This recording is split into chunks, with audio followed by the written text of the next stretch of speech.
So we are about 15 games into the season, and this season has been full of surprises. From an undefeated team to a once-thought contender being last in the standings, to LaMelo Ball being one of the best guards in the league, to Embiid fighting reporters.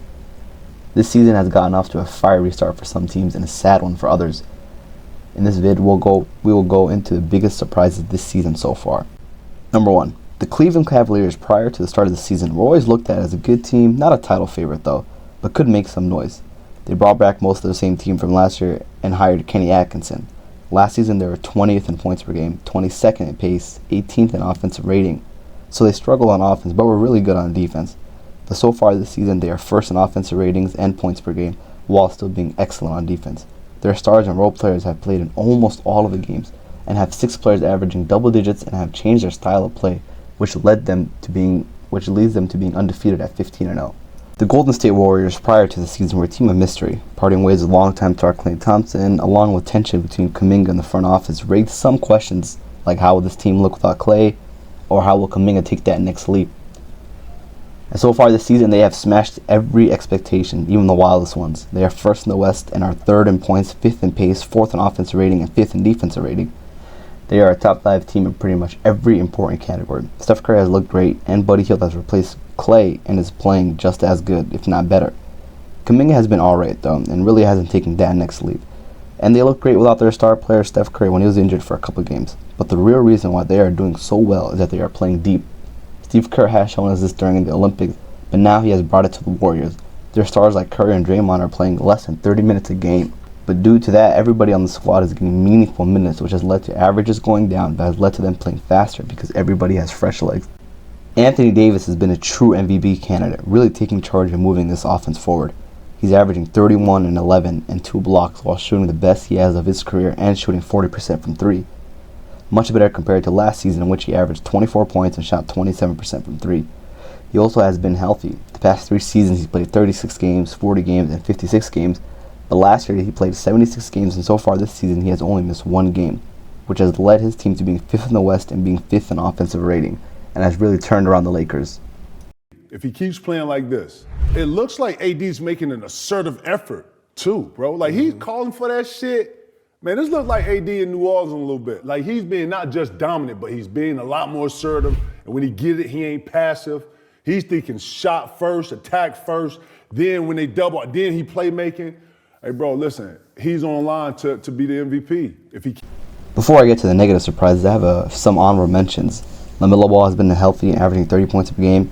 Jokic has really taken the role of carrying the team, averaging 30, 13, and 11 while being top 5 in points, rebounds, and assists. And last, the Rockets, who have been amazing defensively and are 3rd in the West, and the team has been very well-rounded. Now, time to talk about the negative surprises. The first negative surprise is the Milwaukee Bucks. Now, I made a video at the start of the season explaining why the Bucks need to be competitive this season, and so far they are 4-9 and are 12th in the East. Giannis and Dame are having good seasons, but the team, compared to last season, is declining in every way, from offense to defense and just player health in general, as Chris Middleton, one of their star players, has been gone for a good amount of time and there's no timeline for his return.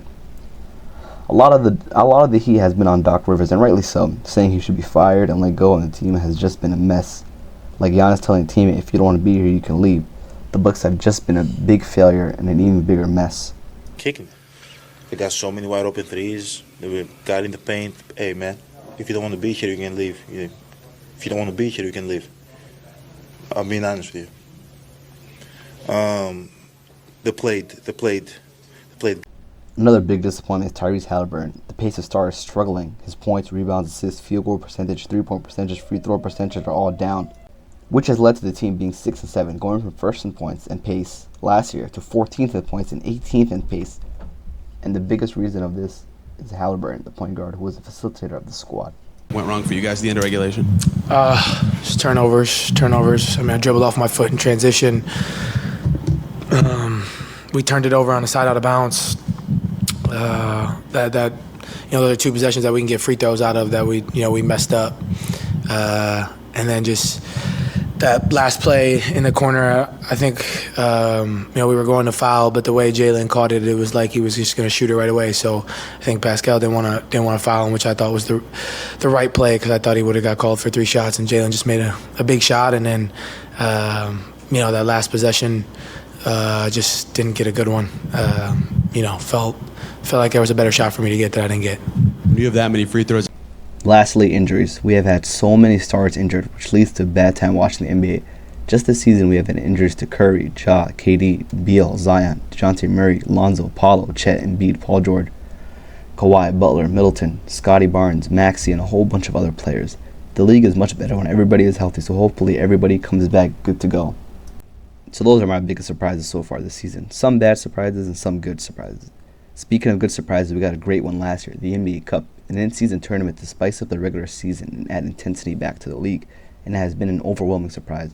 If you want to see more on that, check out the link in the description.